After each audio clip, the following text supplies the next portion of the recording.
Ya ven como yo digo, estos 10 minutos, porque tenemos esto aquí pendiente aquí. Me lo voy a poner delante.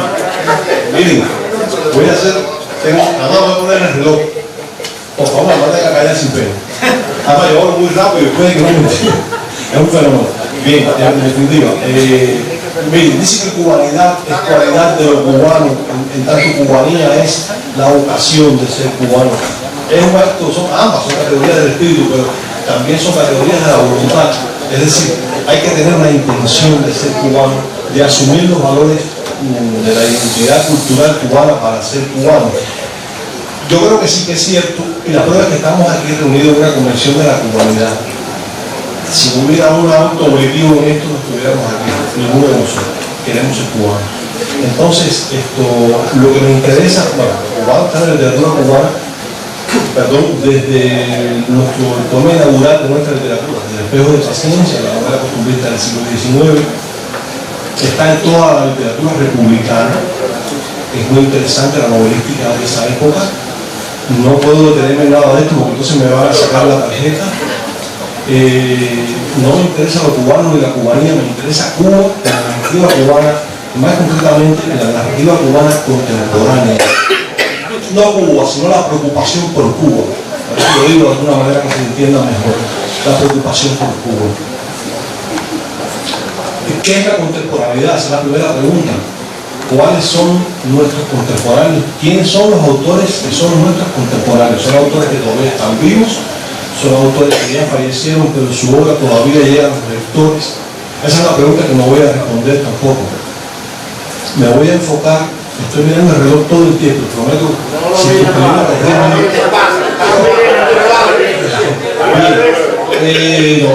Hay que ser disciplinado. Después de haber escuchado la expresión del maestro Patterson, esto me viene de maravilla, porque yo voy a mencionar algunos de esos nombres, pero me gustaría mencionar algunos de esos nombres que han mencionado de la literatura cubana de esta época. Yo voy a partir de esa contemporaneidad, voy a arrancar a partir de 1959, por lo que representa esa fecha para la historia, en lo económico, en lo político, en lo cultural para la nación cubana y por supuesto también en lo literario. En esta primera década de la Revolución Cubana confluyen varias generaciones de narradores cubanos. Esto es un fenómeno que no se da después, o pienso yo que no se da después. Están los narradores que vienen de la República, los originistas, todavía están republicanizados. La palabra más importante se publica en 1966 en Cuba. Piñera publica también en esta época.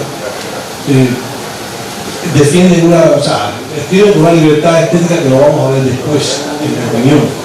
Pero también hay escritores que surgen en este periodo, que comienzan a escribir y a publicar en este periodo como Reinaldo Arenas, que no son escritores de la Revolución. Hay escritores que se van de Cuba. El maestro Patterson mencionó a Cabrera Infante, a Acevedo San Luis, nunca regresan. Son escritores que pertenecen a la cultura cubana dentro de Cuba. Vamos a ver después qué pasa en el exterior. Y hay escritores que se incorporan, son escritores muy jóvenes, pero son los primeros escritores de la revolución, son los escritores de la llamada épica revolucionaria. Los nombres son muchos, podemos mencionar aquí a una playa de escritores que publicaron en esa época, los primeros premios Casa de las Américas, los primeros premios Gonial, etc. Se institucionaliza, nunca pregunta la cultura en Cuba y se institucionaliza el proceso editorial cubano. Son editoriales cubanos que empiezan en ese momento a producir muchísimos libros que se vendían muy barato además. Entonces conocemos autores como Roberto Fuentes, Eduardo de León. Es muy interesante que algunos de estos escritores se vuelven incluso polémicos para el mismo poder y prepararon, libros por ejemplo como Condenados de Condado de Roberto Fuentes o Los Pasos en la Hierba de Eras León. Son libros que molestaron al poder. Uno los lee al cabo de 40 años, de 30 años, y uno dice, bueno, realmente ¿por qué fueron polémicos? No tienen nada, ¿verdad? Pero al poder les molestó, quizás porque trataron de humanizar un poco la figura del héroe revolucionario que debía ser una especie de Superman que está por el violín. El asunto es que estos escritores pagaron los ostracismos que fueron apartados durante décadas de la vida literaria, de la vida pública cubana. Hay un importante investigador vinculado a Casa de las Américas que dice que la literatura cubana llegó tarde al desencanto. Sin embargo, no llegó tan tarde, pienso yo. O sea, llegó tarde si lo comparas, por ejemplo, con los escritores mexicanos respecto a la Revolución Mexicana del principio del siglo XX, la frustración de estos escritores, o sea, por supuesto que es anterior en el tiempo, pero los narradores cubanos que llegaron al desencanto bien pronto. Yo he tenido ocasión recientemente de leer unos cuentos de un libro el autor se llama Bernardo Viera Trejo, que Mandy estaba por ahí y lo conoció personalmente, le decían Vielita, fue un escritor cubano, un periodista, además cubano exiliado, que publicó un libro. El libro se llama Militantes del Odio y otros relatos de la Revolución Cubana. Se publicó en Miami en 1964, que fecha tan temprana. Este hombre ofrece una visión increíble de la revolución, casi profética, de lo que iba a ser el futuro de Cuba en 1964. Se publicó en el 64 y a veces escrito por lo menos 3 o 4 años antes, pienso yo. Y sin embargo, Viera Trejo fue capaz de ver lo que venía y de definir con una claridad increíble lo que realmente significaba la revolución cubana para los destinos de nuestra nación. O sea que mientras en Cuba se producía todo este fenómeno, también había una literatura ya disidente en el exilio. Vamos a la década del 70, se me acaba el tiempo. Esta es la década del realismo socialista. Yo crecí en esta época, yo era adolescente, yo iba a las librerías y las librerías estaban llenas de los autores cubanos que cultivaban esta especie de paradigma literario revolucionario. Los autores cubanos, me gustaría hablar de eso, pero en otro momento, no hay tiempo para eso aquí. No sé, Manuel Cofín fue el tercero en Cuba, Miguel Cosío Woodward, Manuel Pereira, Raúl González de Chacor, la lista es interminable. Esta gente se enfocaba únicamente en presentar, obviamente, venían, este es el llamado quinquenio gris, como lo bautizó Ambrosio Fornet. Hay quien dice que es el diseño negro, porque abarcó toda la década. La literatura cubana se circunscribió a eso, a vender una imagen de la revolución cubana idílica, de lo que estaba pasando en Cuba, la lucha contra los rezagos de la sociedad anterior y de la construcción de la sociedad del hombre nuevo, todo eso es lo que venía del futuro para Cuba. Pero sin embargo también se escribió literatura disidente. Hay una novela de Alberto Padilla que se llama En el jardín pastan los cedros. Dicen que molestó muchísimo a Fidel Castro, obviamente que el héroe en Cuba era Fidel Castro, pero además le decían el caballo, ustedes saben, de manera que si en el jardín de Alberto Padilla pastaban los cedros, en parte es el caballo. Fidel Castro dice que se molestó muchísimo con esta novela. Padilla lo pagó caro no solo por el libro de poemas que lo hizo como universal, sino también por esta novela y por el título de esta novela, que además creo que es un verso de un poeta salvadoreño que se llama Roque Dalton, no tiene nada que ver con Fidel Castro, pero Fidel Castro lo interpretó de esta manera. Terminó en seguridad del Estado, y la anécdota es terrible. El oficial de seguridad del Estado que interrogaba a Padilla le rompió la nariz a Padilla con la carátula de la novela, del manuscrito de la novela, la carátula plástica que Padilla había puesto a su manuscrito. Esa anécdota está en un libro que se llama La mala memoria, escrito por Padilla después en el exilio. Sí, es muy interesante. O sea, mientras en Cuba se producía esta literatura enfocada en lo que iba a ser la revolución cubana y la nueva sociedad, en el exilio ya había una literatura, incluso dentro de Cuba, una literatura muy contestataria. Estoy por 10 minutos, no sé qué decir. Los 80, sí, los 80 es una literatura, la generación literaria de los 80 en Cuba se llama los inflictivos. Renace la novela, se publicaba mucha novela cubana, pero son escritores que evitan de alguna manera la confrontación con el régimen. La cantidad de nombres que puedo mencionar es inmensa, no da tiempo. Vamos a los 90 porque me interesa esta generación antes que me saquen la tarjeta. Es la generación que se llama los novísimos.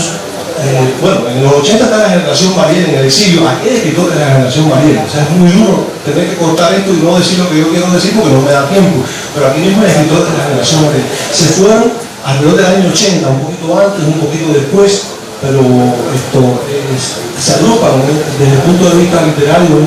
Esa literatura está dispersa. No es una literatura canónica, el canon no toma en cuenta a estos escritores, muchos realmente nos preguntamos por qué, la respuesta la sabemos de alguna manera. El mundo editorial, la academia no está interesada en escritores cubanos que viven fuera de Cuba, es tan simple como eso.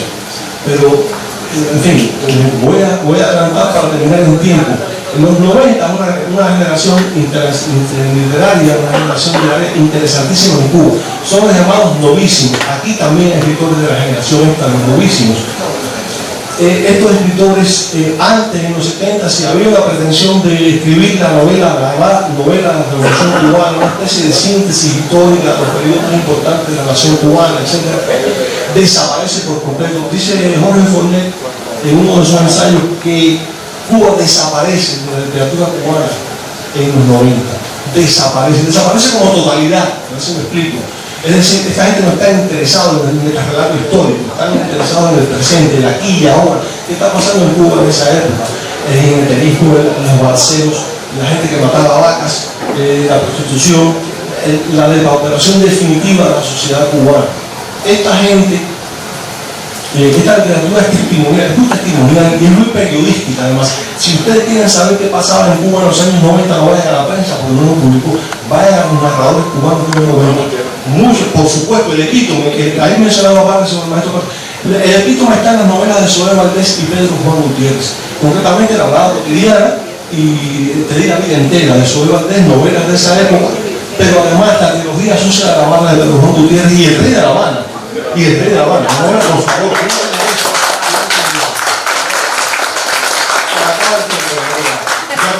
Me quedan 2 minutos, puede terminar. Les prometo terminar ya. Se acaban los deja el 90. trauma con el tiempo. Termina que aquí hay gente que ni te está oyendo, Se ni te acaban está los- comentando a mí, y no puedo oír tampoco lo que tú estás diciendo. Ahora, qué pena que sea tan Quizá aburrido. esto resulte un poco Qué pena ser tan fácil, aburrido. Voy a terminar pero con tengo esto. que decir- Voy a terminar con esto porque te voy a agradecer a No, no una tienes que cosa. terminar nada, por favor, Mire, continúa. se acaban los 90 y rompe en Cuba una generación que muchos hemos oído hablar Gente de que ella. está hablando aquí y hay un panelista ahí Se le dice- tratando de decir algo. Le llaman la generación año cero. Son los escritores cubanos que nacieron o comenzaron a publicar después, o sea, en el nuevo milenio, después del año 2000. La pregunta es si hay una preocupación por Cuba en estos narradores después del año 2000. Yo creo que sí la hay, y creo que lo que hacen es un poco trasladar los escenarios de esa literatura cubana a escenarios alucinantes, quizás unir con una bala del futuro, una bala distópica, que no tiene nada que ver con lo que está pasando ahora, pero están ahí. Y es muy importante lo que voy a decir ahora. La generación año la primera que intenta narrar en Cuba la muerte de Fidel Castro. Hay al menos un par de ejemplos de escritores cubanos contemporáneos que manifestaron de manera expresa su deseo de narrar la muerte de Fidel Castro. No voy a decir cuáles son, me gustaría que me invitaran a decir cuáles son en otro momento, pero no da tiempo. Quiero terminar con esta breve cita de una novela de Reinaldo Bragado. El amigo Ignacio Añón me ha prestado una novela, un libro de cuentos que tengo aquí. Acabo de leer La Noche Vigilada, uno de los escritores cubanos del exilio, absolutamente ignorado por el canon, por la academia, por el mundo editorial, pero muy interesante. Y escuchen, si no es la síntesis de lo que voy a Y tratar de un decir gran aquí. luchador, un gran patriota ante todo. Dice simplemente, Bragado define la literatura cubana de esta manera. Lamentablemente dice que la literatura cubana se divide en 2 grandes vertientes: la producida en Cuba bajo el castrismo y la que ve la luz fuera de la isla en condiciones de libertad. A esta hay que añadir la que se produce dentro de Cuba en condiciones de exilio interno. De ninguna manera, escuchen esto, de ninguna manera se puede dividir a los escritores en 2 grupos bien definidos. Uno, los que se vendieron al aparato cultural de la dictadura, y 2, los que se marcharon del país.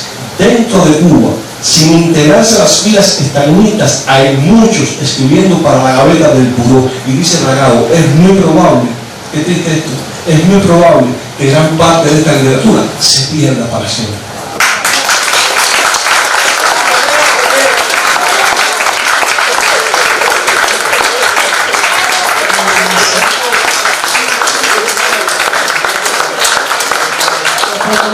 Gracias por invitarnos.